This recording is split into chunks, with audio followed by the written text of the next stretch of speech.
Welcome to Your Voice, Your Future, a town hall meeting on the Second Amendment. Tonight we're going to hear from lawmakers, gun makers, and community leaders. We'll talk about South Carolina's Castle Doctrine, which prosecutors say is similar to Florida's Stand Your Ground law, which gained national attention after the shooting death of 17-year-old Trayvon Martin. Also, where should guns be allowed? Recently, the state of Georgia passed a law permitting guns in just about all public places, including churches, bars, and even portions of airports. Here in the Palmetto State, a recently passed law allows guns in bars and restaurants.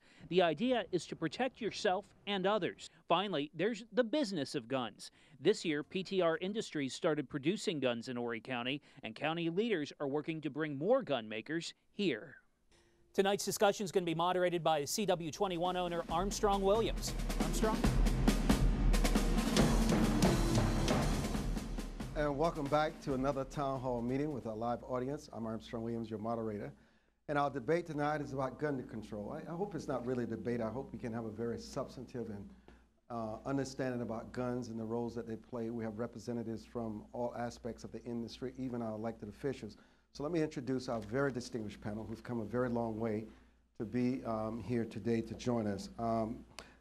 Anthony Roulette represents the National Rifle Association. Thank you so much for joining us. It's very rare that you guys participate, so we're honored to have you tonight. Pleasure to be here. Benny Swan, who's an activist and leader here in Horry County. Welcome back. It's good seeing you, Benny. Alan Clemens, who's Vice Chairman of the House Judiciary Committee. Representative Clemens, it's always a pleasure to see you. And my brother Kent, who's also in the State Senate, speaks so highly of Senator Greg Humphrey, who's, you know, your former prosecutor of Horry in Georgetown County. He also sits on that very powerful Judiciary Committee. And we're so glad that Josh Fiorini is joining us. He's not only is he creating jobs and opportunities in this market, no matter what your feelings are about the gun manufacturers of America, we welcome you to our county. We welcome the opportunity, and we look forward to hearing what you have to say tonight as a gun manufacturer. In fact, the first in the entire East, the first in this region ever, so that's pretty historic. You know, I want to start with this, which is, I don't understand, and let me welcome the audience. Thank you all so much for being here. How many of you are in favor of guns? Okay.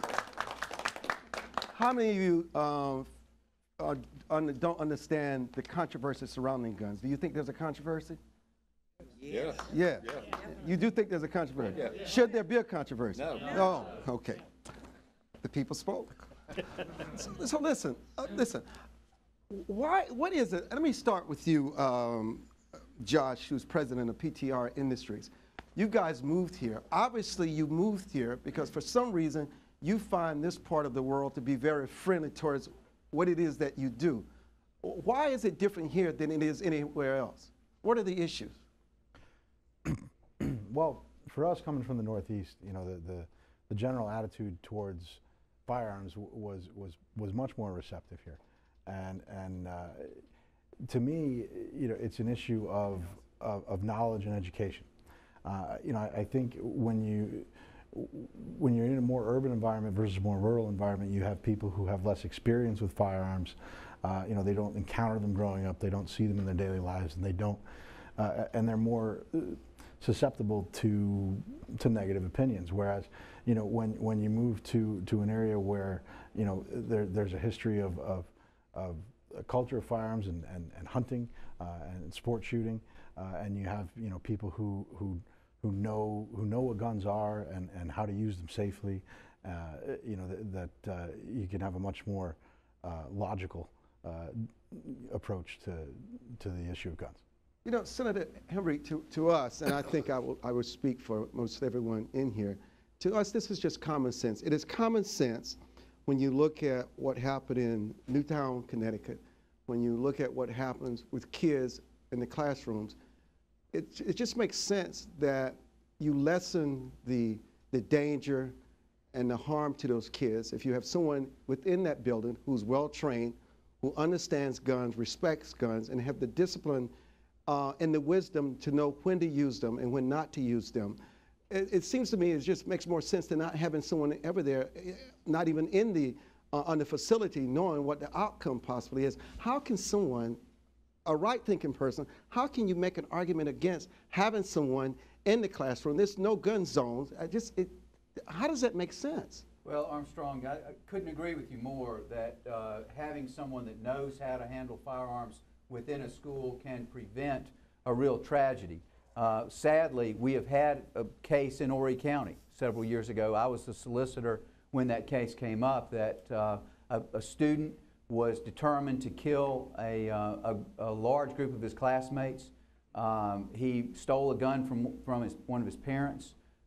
He was going to take that gun, kill a police officer so he could get another gun and more ammunition and go about, and actually the first classroom that he would have begun executing students was a special needs classroom. Fortunately, that police officer was trained. He was armed. He could face force with force, and he was able to stop that student and prevent untold tragedy. And I mean, a mark that would have been on our county and our state for maybe decades. And because that person was there and they were armed and they were prepared, they were able to overcome that student with a gun and avoid all of this. So why one would think that you need to have a school that in some way it's going to be safer without someone that's trained that knows how to use a gun there, it really just is not a logical thought. It's a political thought. It may be a popular political position to take with a certain group of people, but it's not wise and it's not logical. Obviously also, we have our very own superstar here, anchor, Tim McGinnis, who's manning the social media desk, and we will be checking in with Tim as we go along. I didn't want my brother to think that I had forgotten about him. I just wanted to make sure I get some oomph before I introduced him. Representative Clemens, as listening to Senator Hembry, you would think that just to make that argument, anybody can make that argument, but if you look at our military bases, and if you look at what happened on our military bases, even in Washington, D.C., within the last year, where someone just went in with a firearm and just caused all kind of carnage on the military bases, and even the military personnel are not allowed to discharge their weapons. Who sits around and come up with these policies? Well, not only were they not allowed to discharge their weapons, but in those instances, on those Army depots, those Army bases, they are gun-free zones as well. The guns on those bases were locked up and put out of reach. The mayhem that you see being caused that creates the debate that we're here about today, they occur in gun-free zones. The gun-free zones just don't work. That's why our forefathers had the wisdom to include in our Bill of Rights a personal freedom of the right to own and bear arms. Mr. Swan, obviously, you probably have an answer why you have these gun-free zones. It may not be an answer we agree with, but I'm sure you have one. And we want to hear it, because we want to get some balance in this discussion. I'm a wounded warrior. Yes, and we respect that. We should give him a round of applause. Yes, we should. Yes. Probably one of the most decorated in the state of South Carolina. 2 silver and several bronze, a 4 oak cluster, and then I bear the wounds from war. I value life. I also value and love children. And therefore, when you talk about these carnages that occur, where vast numbers of children are shot down before they even had the opportunity to grow and develop. It makes you wonder if there's ways to tweak a wonderful law that would have the right intentions, but when guns fall in the hands of persons that shouldn't have them, maybe there's something we can do. Maybe when there's an issue of mental health, maybe that person shouldn't put a gun in their hands. Maybe there's an opportunity to break the cycle of violence that occurs in urban America and snuffs out so many lives.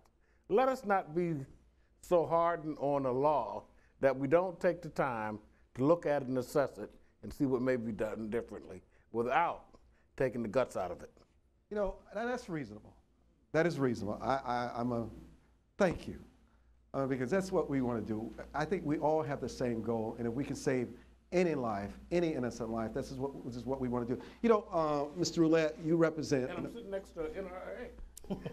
You know what And I like them. You know, I think the NRA and their record and their contribution is so distorted and so polluted. When people say that you guys don't believe in gun checks and background checks, and I remember in 1999 you guys led the debate on background and gun checks, and so we're not here to distort your record because I think we all want the same thing. But in listening to what Benny Swan had to say, is there any reasonable way with background checks when you have these gun shows?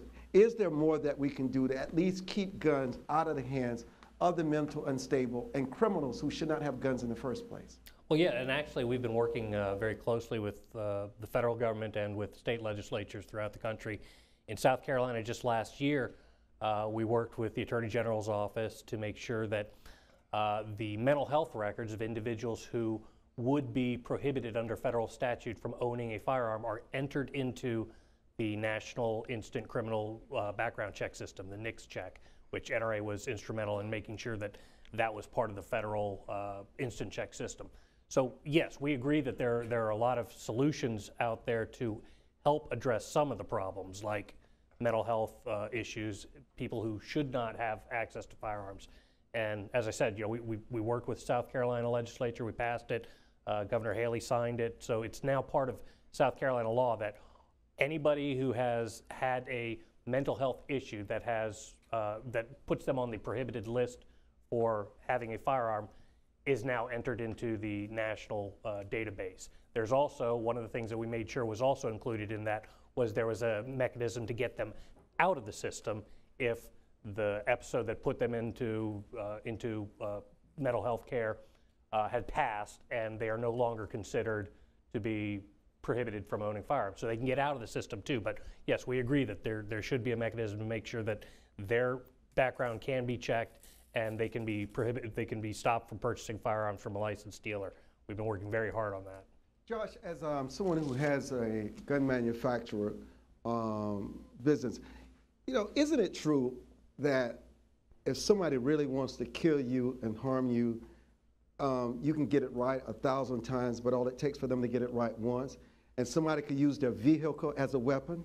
Somebody could use their tractor as a weapon. Somebody could use their knife as a weapon. And why is a gun any different? Why is it that we don't talk enough about the role that gun plays in saving lives and being a deterrent for people every day?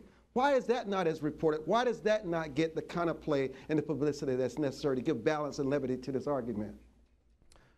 Well, Armstrong, you know, I think you're absolutely right. You know, the firearms are a tool. You know, they're a tool that's used for many different purposes. Defense, of course, being one of them. And you know, like any tool, if it's mismanaged, if it's used in a careless manner or by someone with malintent, you know, disastrous consequences can happen. But I think, you know, emotionally, I think the debate tends to be emotionally driven. And I think, you know, when you see something bad happen with firearms and certainly with children, you know, it's very natural to have an emotional response to that. And I think that is what has dominated a lot of the conversation the last 50 years in our country around guns. And there's a place for that. And I do agree that, you know, when a tragedy like that happens, we should stop and think about what we might be able to do to prevent it. But I think that that discussion needs to be tempered with a bit more logic than it has been in the past in terms of what can do the most good while doing the least harm. So we're going to go to our social media desk, and I'm sure you guys are warming up for the mic. There's the mic. Don't be hesitant. We want to get your voices in this conversation.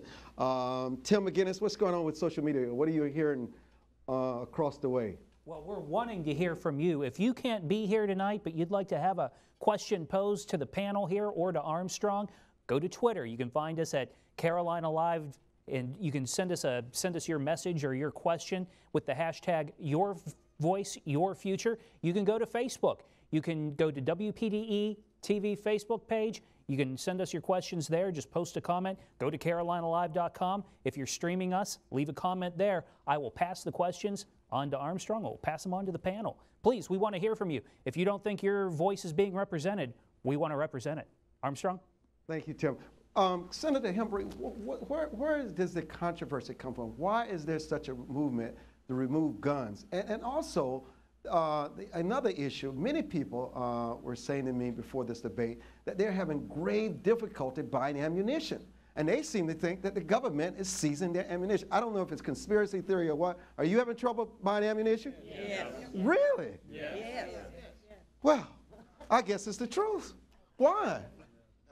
Well, Armstrong, as far as ammunition, I do think there's some supply and demand issues there. I think there are folks that are concerned, and they're based on the signals that we've received from Washington, a lot of the discussion that's come out of the Justice Department over the last few years, these sort of extreme efforts to try to restrict gun rights of law-abiding citizens, restrict our Second Amendment rights. Are you saying the government is buying the ammunition? No, sir. What I'm saying is that they have created a sense of fear among the public that they're going to take these measures, disregard our Second Amendment rights, and take measures, issue executive orders, do things. So where's the ammunition? So I think that the public is buying ammunition as it becomes available because they're I know I bought more than I normally would because I'm concerned that the federal government is going to somehow restrict how you buy ammunition, how much you can buy. And so I think there's been some supply, just basically supply and demand. I think they've created anxiety in the public, created fear, and that fear has driven people to a Bass Pro Shop to pick up 2 extra boxes. Now listen, don't just talk to yourselves. If you got something to say, go to the mic. We want to hear it. Okay, go on, go to the mic. Yes, go ahead. Just a question, I guess. Supply is driven by fear. The question really becomes, who's responsible for causing fear? Bright, intelligent folk. We should not push people to believe the government is trying to snatch up their ammunition.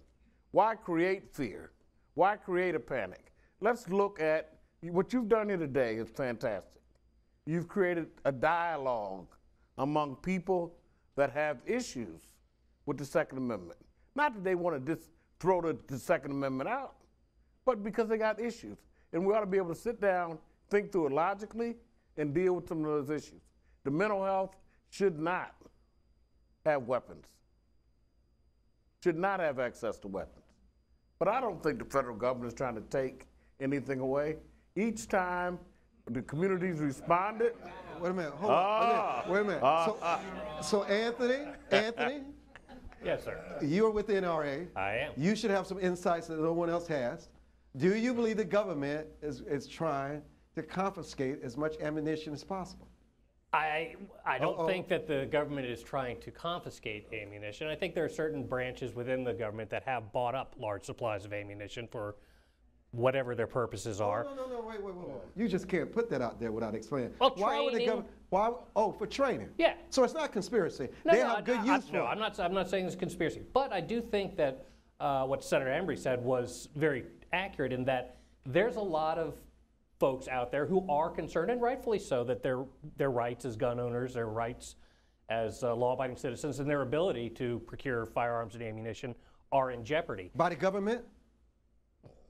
Sure, that they're the only ones who can control access to those sorts of things. I mean, the supply and demand is there. The Now, manufacturers it does seem that our panelists don't want to deal with the government tonight. Don't you feel that? Are you feeling that? I'm not saying that. Come on, we got to hold their feet to the fire. What? Come to me. Let's come on.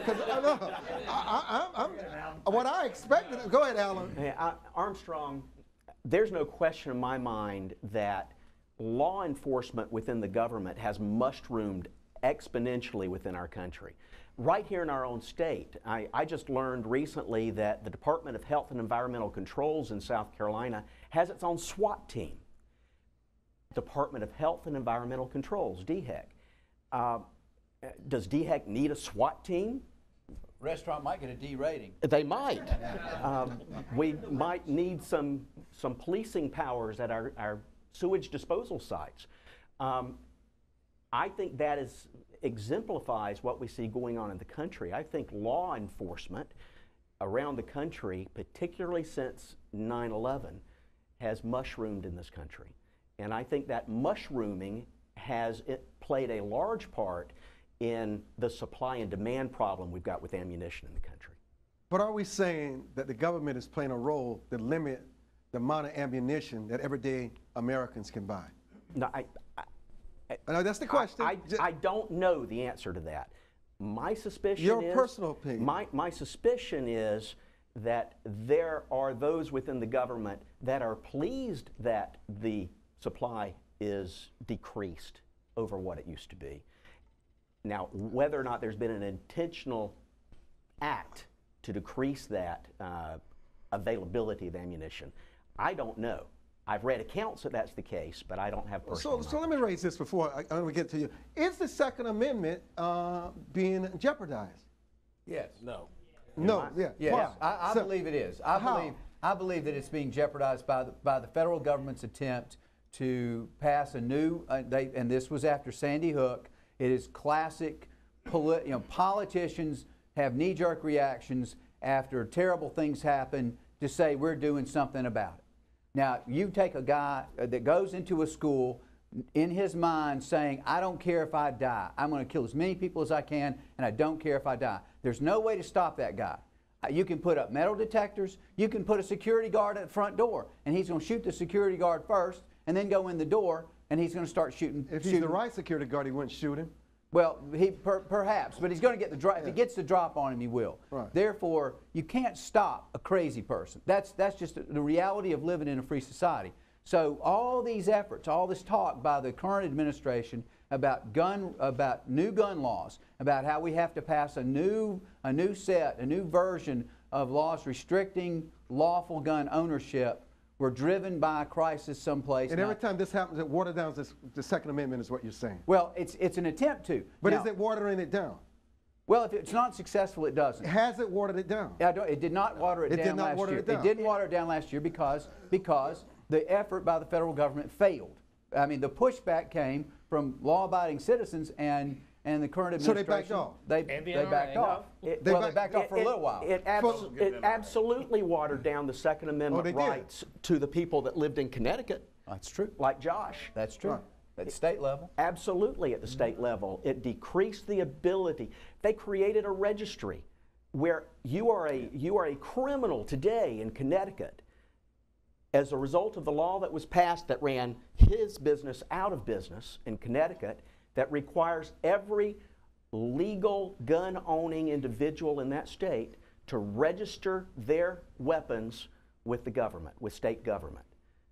Now that is an absolute diminishment of that personal Second Amendment right of the citizens of Well, I'm Connecticut. glad we finally got an answer. Yeah. Okay, let's go back to our social media. There's guys. This is the moment of truth. We're going back to Tim McGinnis. Tim? All right, thank you. Don't forget, if you have a question that you'd like to pose from the internet, just go to Twitter, hashtag #YourVoiceYourFuture, or @CarolinaLive. This is a question that came into us through Twitter. This is from Elizabeth Montgomery. South Carolina does not have any child access prevention laws making accidental child shooting negligence illegal. Yesterday, children in South Carolina, ages 3 and 4, shot themselves with guns found at home. Should those gun owners' rights be protected?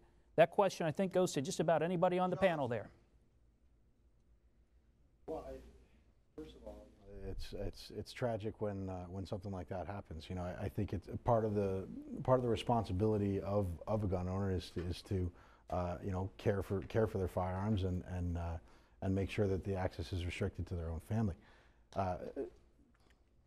You know, I think it's a question that needs to be debated by folks smarter than me. But I think that in general, you know, where do you draw the line when you have government stepping into someone's life on such a private level?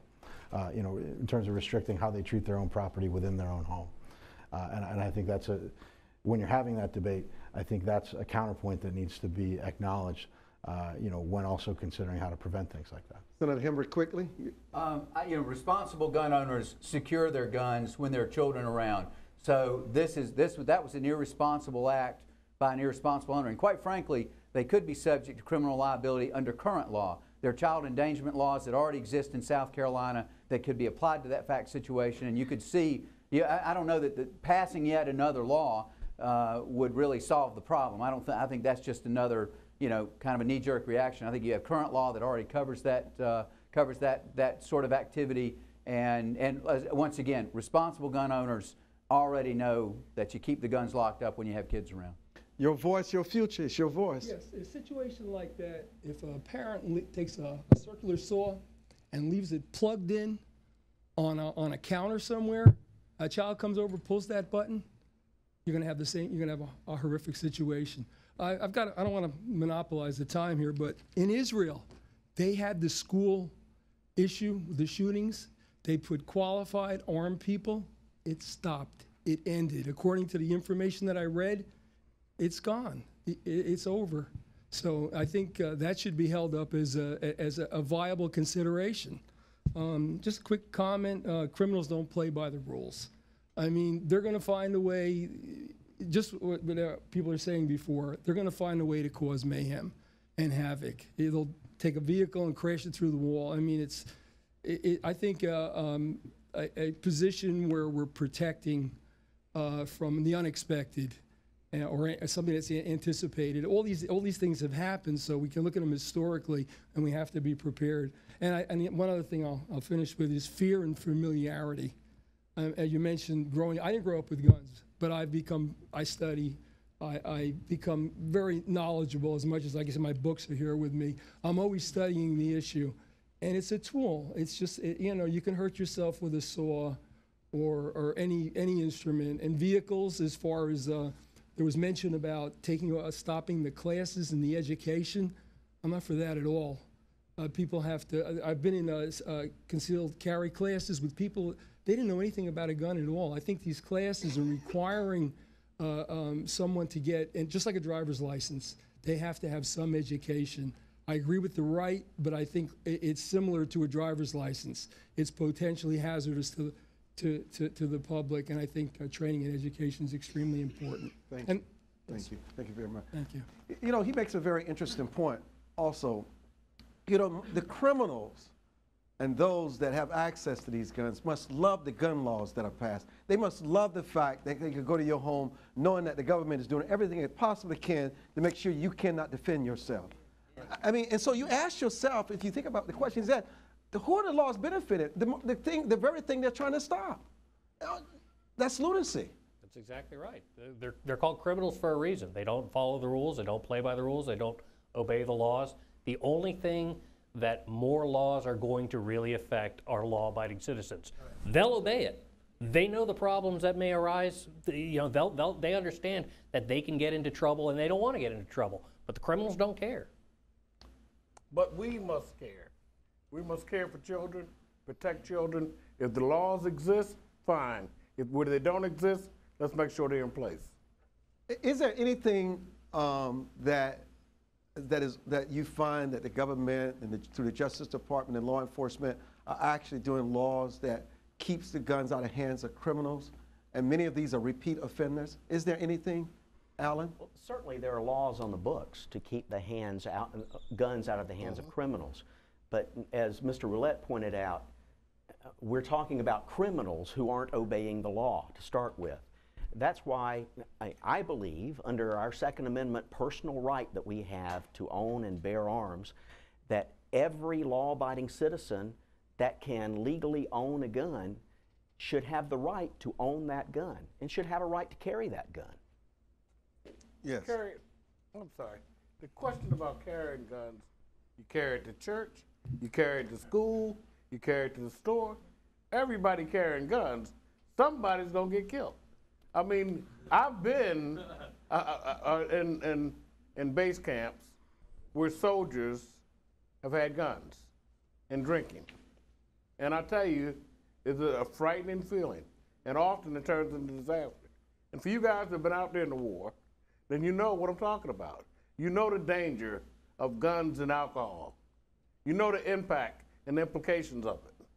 So it's something that we need to look at and assess before we so quickly buy into it. What's the balance? Because he does make a good point. Well, guns and alcohol is an interesting issue because it's an issue we took. Not just guns and alcohol. I can imagine going to the lawyer's house on Sunday and everybody's packing. That's a frightening scene. I would not be able to focus on the sermon. Well, you know, there are places. Is there a limit where that gun should not be allowed? No. How many of you say no? You should be able to carry it to church. Right. You know, Armstrong, the gentleman just a moment ago talked about Israel. I was in Israel a few months ago, and I went to church with a friend of mine, actually a synagogue. He was Jewish, and I was in the back of the synagogue with him. My first time in a synagogue during a Sabbath service. I was in an area called Gush Etzion, which is right outside Jerusalem. And there was a point in the program where everybody stood up. And all the men stood up, and I noticed that in about 2/3 of the men standing there, they had a sidearm on. Wow. In church. Wow. And you know what I felt? Safe. I felt safe. Right. Would you want everybody packing on an airplane? Oh, why not? Why not? Why not? The pilot's gonna They won't hijack it. Wait. Would you want them packing on an airplane? It's a great question. And So do you have a great answer? I don't necessarily have a great answer, but I do believe that in this country we have a right, a personal right. You would not feel safe if everyone was packing on that airplane. Perhaps if I were packing, I'd feel safe. I mean, let me go. I'm gonna come to you, but let me go to Tim McGinnis at the social media desk. Tim, any update? Yeah, Armstrong, we are getting some activity now using the hashtag #YourVoiceYourFuture. You can Twitter at us, tweet at us at Carolina Live or Tim McGinnis WPDE. This came from Xavier Underwood, and this is for Josh Fiorini. He asked Josh to explain smart gun technology and the pros and cons of making it a mandatory feature. Well, it's a complicated question. There's a lot of different types of smart gun technology, but of course the root of it is making sure that a firearm legally purchased by a particular owner can only be used by that owner. And there are a number of mechanical and electronic means that people have employed to try to accomplish that goal. You know, I think it's a worthy goal and it's a worthy endeavor. Unfortunately, you know, as a manufacturer, I can tell you with certainty the technology simply isn't there yet to make that either economical or employable in a widespread and effective way. You know, many of those types of technologies are prone to failure, or incredibly expensive. And, you know, and I think you know, one of the things that kind of gets past the political debate sometimes is different ways. You know, you don't have to ban something to get it out of circulation. You can price it out of circulation as well. And I think that you know, in putting restrictions on manufacturers and forcing them to develop and finance the development of that type of technology is effectively going to price firearms of all types, you know, out of the range where they're affordable by your average citizen. And I think that while it is a worthy goal, and while I think, you know, 20, 30 years from now, I'd like to be asked that question again, I think for today, it's just not feasible. Let's go by your name. I'm Fonzie Lewis. I own 501 Mini Mart, a convenience store here in Conway. First of all, it's a two-part question. How many, counting the panel and the audience, how many of us had a gun pointed in your face? How many of us had a gun put in your face? And once that happens to you, you're going to feel different. We had a gunman to come into my store, run up to the clerk and said, "Give me your money, give me your money." About that time, the gunman pulled the trigger. The gun misfired. The bullet went in the floor. My clerk run, and by the grace of God, nobody got hurt. But my question is to you, what if I had been up front, or one of my clerks? How many more would have got shot? How many more bullets possibly would have went off? But what if I have guns in my store. I have two, one by the checkout, one visible so everybody can see, a shotgun. What if I had shot and killed that robber? Where would I be? Would I be in jail now? Would my rights have been protected by the law? Just how would things be with me, other than having to live with killing someone? When I was solicitor, you would have gotten a medal. Thank you. And I think the current solicitor probably would too, I tell truthfully. Explain to us why. Well, because you have a right to defend, you have an absolute right in South Carolina to defend yourself or your property when you're faced with deadly force, you can use deadly force to repel that. So we do have a law in South Carolina that's similar to Stand Your Ground. It's not exactly the same. It's called the Castle Doctrine, but it expands your ability to defend yourself. Now, it used to be there were some restrictions on how you could defend yourself. This law says you can defend yourself if you're in your car, if you're in your business, if you're defending, you can defend someone else. It doesn't just have to be you. If your clerk was threatened with deadly harm, then you would be able to use deadly force to repel that threat. And it has, in my view, improved the law of self-defense in South Carolina. So I used to get this question all the time. You know, if I kill the robber in my house and you kill him in the yard, do I need to drag him back in? I always said, no, you just have to get new carpet then. You don't need to do that because, you know, you have a right to defend your property, and where that body is really is not that significant. So we have a pretty strong culture and history in South Carolina of defending ourselves. Much like our history, we have a strong streak of pride and independence and self-reliance that is strongly connected to the Second Amendment and defending ourselves. So that's, I think that's a viewpoint that isn't just statutory, it's cultural. Well, thank you. So let's talk a little about assault weapons. Because technology has changed drastically since the advent of guns. No, you don't know where I'm going. Yeah. Patient, you don't know where I'm going. But I'm going to take you there. Okay. What about, should there be such a thing as limited clips and rounds that feed through that gun? Should there be a limit on it? Should there be, tell us why. Well, if you're talking about trying to address a criminal using the criminal firearm, using, yes, all they're going to do is carry more magazines. Okay. It's a very simple solution to what they may consider to be a minor inconvenience. So again, you're talking about a law that is only going to affect these people, the law-abiding citizens. If you pass a law saying magazines can now only hold 10 rounds, 5 rounds, 2 rounds, whatever it is, and believe me, if you get one pass that says it's 15, the next year they're going to come back and say it's 10. But if you do that, these people will obey that. The criminals won't. And what they'll end up doing is simply carrying more magazines with them if that is their goal, is to create as much mayhem as possible. Most of the time, criminals don't need a large magazine because they're doing an armed robbery, they're mugging, whatever the case may be. Criminals don't use these types of firearms to begin with. It just doesn't happen. Benny Shaw? Swans, I humped a M60, and I know you guys know what M60 is. Humped it for 9 months till I got shot. And I just can't imagine taking an M60 out to shoot Bambi. There's just no need for it. And what we But you're not a criminal, Benny Swan. No, but what we found over the years, there's not been an expansive increase in crime. The trajectory for crime is going down. So we need to recognize that. And when you've got clips of ammunition in the hands of even good people, what do you really need them for? What do you to shoot Bambi? Come on. Some would say because it's their right. Exactly. It's their right. No one would argue the right, but I think that the issue that I raised is that we ought to apply some common sense to some of these things. Law-abiding citizens would say they apply common sense every day. Well, sometimes we don't tell quite the truth. Yeah, I was just going to say, Armstrong, that, you know, it is your right to own that M16. In fact, I believe the rifle system that Mr. Fiorini produces is a Heckler. It's based on the Heckler & Koch M16 model, is it not? Similar to it. Much better. And much better than that, absolutely.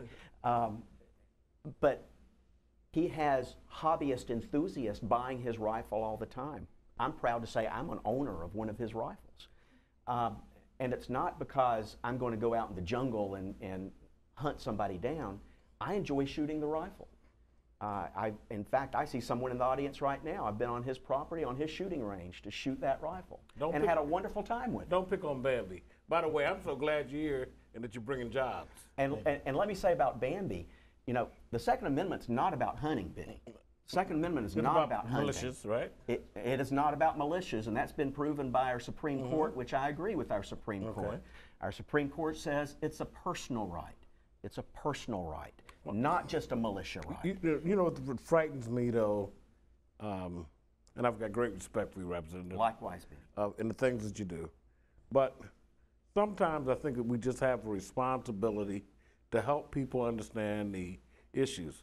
When the shooting happened to the school, and kids are wasted the way that they are, then we do need to look for ways that we can have a positive impact in preventing that from occurring.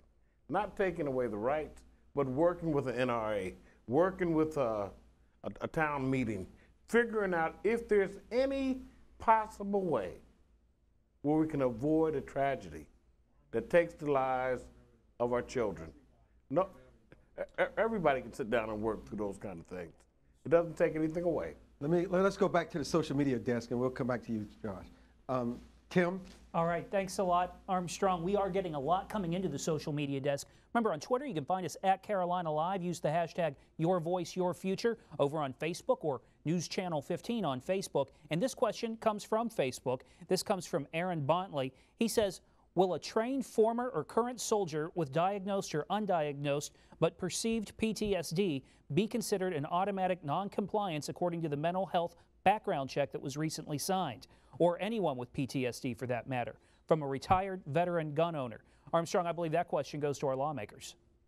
I worked with the co-sponsor on that bill, and I think Representative Clemens was also a supporter of that bill. The bill, you have to be, you not only diagnosed, but you have to be found, you have to be determined by a court that you are mentally unstable.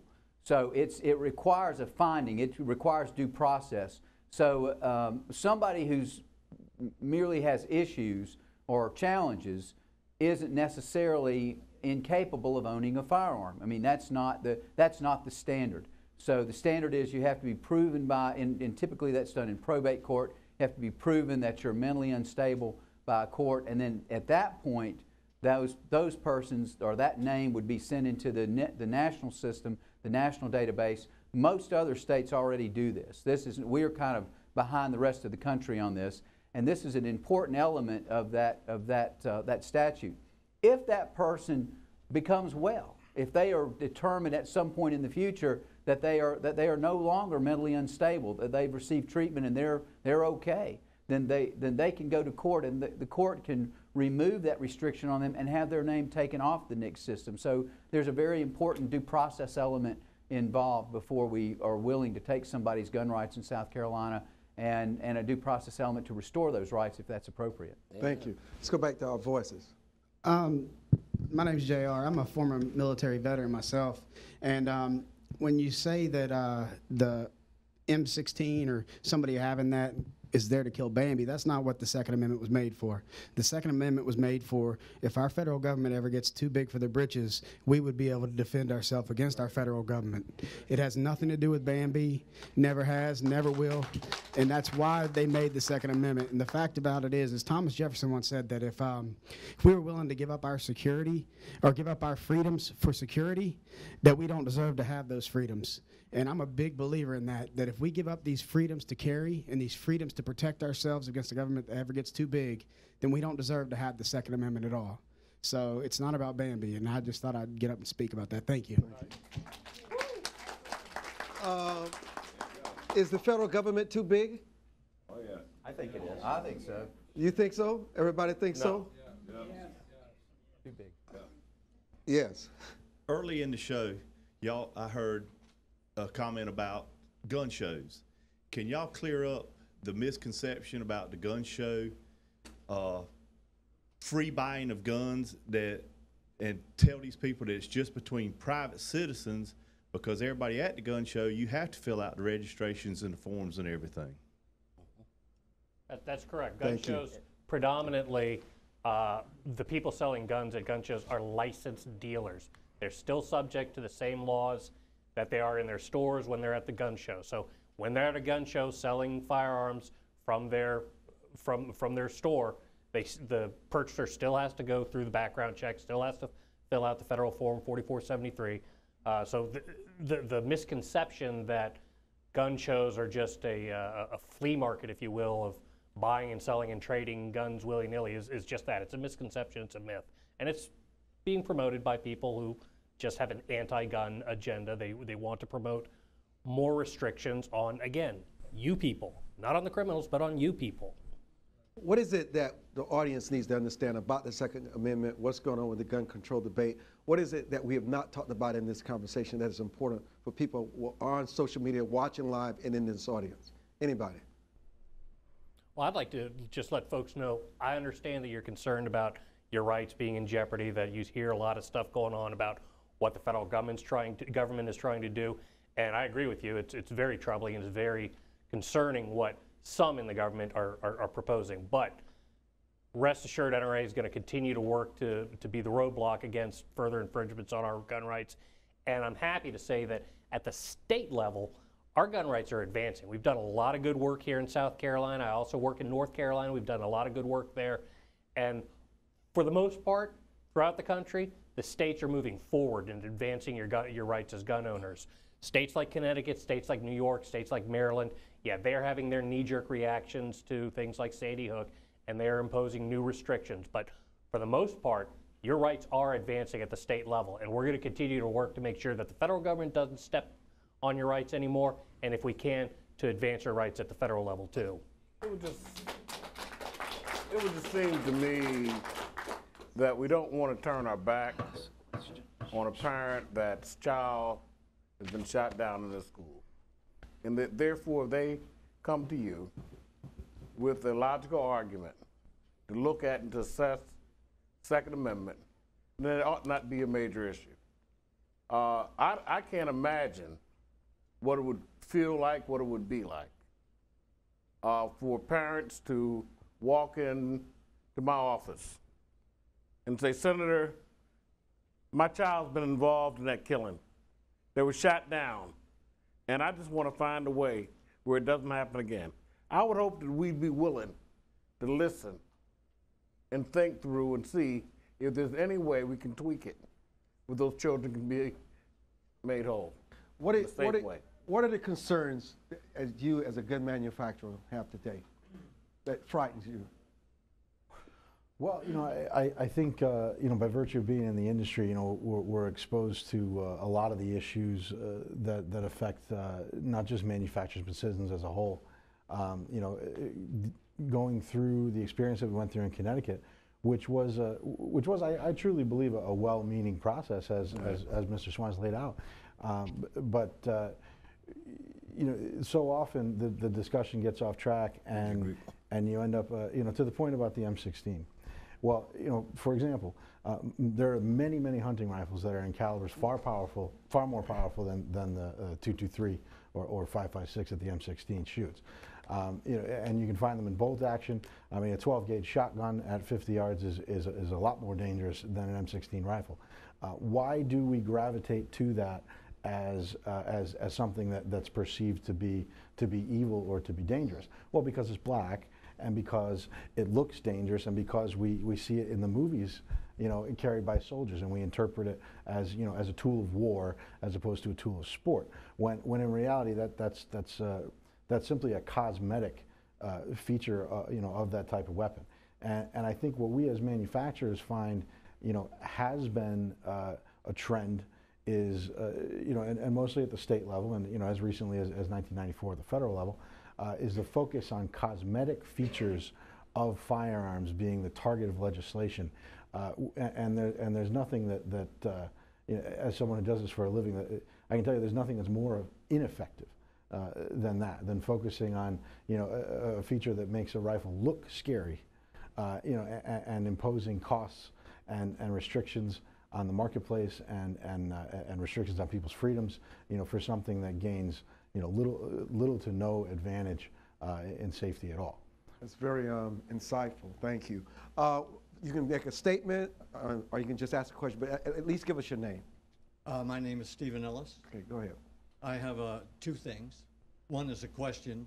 What does the AR mean in AR-15? It doesn't mean assault rifle, does it? No. What does it mean? Automatic rifle. Automatic rifle, okay. Armor light. Automatic rifle. No, armor light. Armor light. Armor-Light, yet a lot of people seem to think AR stands for assault rifle when they talk about it on the TV. Anyway, I just wanted to clear that up. As far as the Second Amendment goes, this book, it's a small book, it's 62 pages long, it has about 12 pages of footnotes. It's by David Barton. It's, have any of you read this in the panel, this book before? Yeah. David Barton, probably the greatest living historian of the founding period, I would think. Agreed. It's very short, easy to understand. If you read this book, you'll understand why they created the Second Amendment, and it would clear up everything in your mind as far as I'm concerned. Thank you for sharing that. Okay. Yes. Go ahead. Hi, my name's Patty Hampton, and I have a question that is totally befuddling me. The thing that I find hard is that, especially in the case of the Sandy Hook elementary school shooting, is the fact that we are not educating people to turn in family members that have mental health issues. If they do, just look at the mother. She was the one that took the son to the shooting range and taught him to fire. That was one of their regular outings. So wasn't it part of the responsibility of the mental health people to have stepped in and say, hey, lady, you're doing something that, you know, he had access to the guns? Thank you. Representative Clemens? I don't impute any sin against a parent that wants to teach their children how to use firearms. I think that's a wise and prudent thing, especially given today's time and the topic that we're discussing here. I think that teaches someone how to protect themselves. That mother at Sandy Hook had no control over what proved to be her ultimate death and the stealing of her weapons to inflict misery upon others. You know, I have a friend who's an emergency room physician, and he told me not long ago that he treats far more folks that have been beaten with baseball bats than have been shot with guns. Yet are we here talking about infringing the right to own a baseball bat? It's not about the instrumentality. It's about the person holding the weapon, which can be a baseball bat, which can be a block of wood, which can be a bare fist. Thank you. Are we going to have any type of issues in which we are going to educate people about turning away from this type of violence when we're having common sense? I think the point that you're raising is a good one, in that in almost all of these incidents, Sandy Hook, Columbine, any of the other, especially the more sensitive, the school-related ones, almost every single time, in hindsight, people looked at it and said, there were warning signs there. There were things going on with that child. And I'm not talking about, you know, a mother taking her child to the range for shooting. I'm talking about serious issues that nobody did anything about. So I think it's an important point to raise, that there does need to be a lot greater focus on mental health, and NRA is not an expert in this area, but it does seem rather concerning that in so many of these incidents, after the fact, people started chiming in saying, I remember that kid, he was a little off, and here's what happened, and I talked to somebody about it, and nobody did anything. Let's go back to the social media dancer, Tim McGinnis. Thank you. Thanks, Armstrong. Yeah, we're still getting a lot of great questions coming in on Twitter. We're at Carolina Live. Use the hashtag #YourVoiceYourFuture. On Facebook, we're News Channel 15. Here's something that came into us from Twitter. This is from Janice Irvine. She says, why can't we have a federal registry for gun carry permits and their requirements? There's your answer. No. Okay, next. Go ahead. My name is Jacqueline Stanley. I'm an educator, and we've talked a lot about restrictions and law-abiding folk and criminals. And I have two questions, and then I have a statement. First question, I don't know what a law-abiding citizen looks like all the time. Some people think they know what criminals look like all the time. I also know that historically, we have not talked to each other about getting along with each other. And so we have some residual effects of not liking folk because they belong to one group or another group. The other comment that I will make— Let me have a comment. The reason why we only have about 2 minutes left, yes. So I wanted to ask, but thank you. Okay, can I just say one other thing? Please, yes. If you are having conversations about laws that affect young people, Are there ever times when young people are invited to the conversation? And if not, when will that happen? And if it does, how do they get involved? Everybody was invited to this forum. Everybody. We don't discriminate here. Yes, yes. No, we don't. Quickly, your quick question. Hi, my name is Bob Pancaldo. First of all, I would never want the federal government to restrict anything that I own or want to buy. And as far as law-abiding citizens, all the laws that are being passed are for law-abiding citizens, not for criminals. So these debates are really mute because all you're trying to do is restrict the taxpayer, the law-abiding citizen, and as far as trusting the government, now there's a rumor on the websites saying that the government's bought about $500 million worth of ammo and they're going to destroy it just to wipe out some of the supply. Let's stop there. I have about a minute left. All right. Thank you. Quickly, you have 20 seconds to respond. Well, just to talk, I guess the only thing I wanted to respond on that was that there are efforts in South Carolina to not restrict gun rights, but to expand gun rights. Last year, we expanded the concealed weapons permit law, so a law-abiding citizen can carry a weapon into a restaurant or into a bar. So there are efforts going the other directions in the states. South Carolina is one of those states, and we were successful in getting that passed. I know Representative Clemens was a strong advocate for that law. I was one of the co-sponsors also. Let me thank Anthony, Benny, Alan, Senator Hembry, Josh, and Tim McGinnis, all for a tremendous job. And the audience, give yourself a round of applause. The time is just gone. And thank you for listening to us on CW21. There will be much more Twitter chatter following this debate. I'm Armstrong Williams, and another one bites the dust. Gun control. Good night, everybody.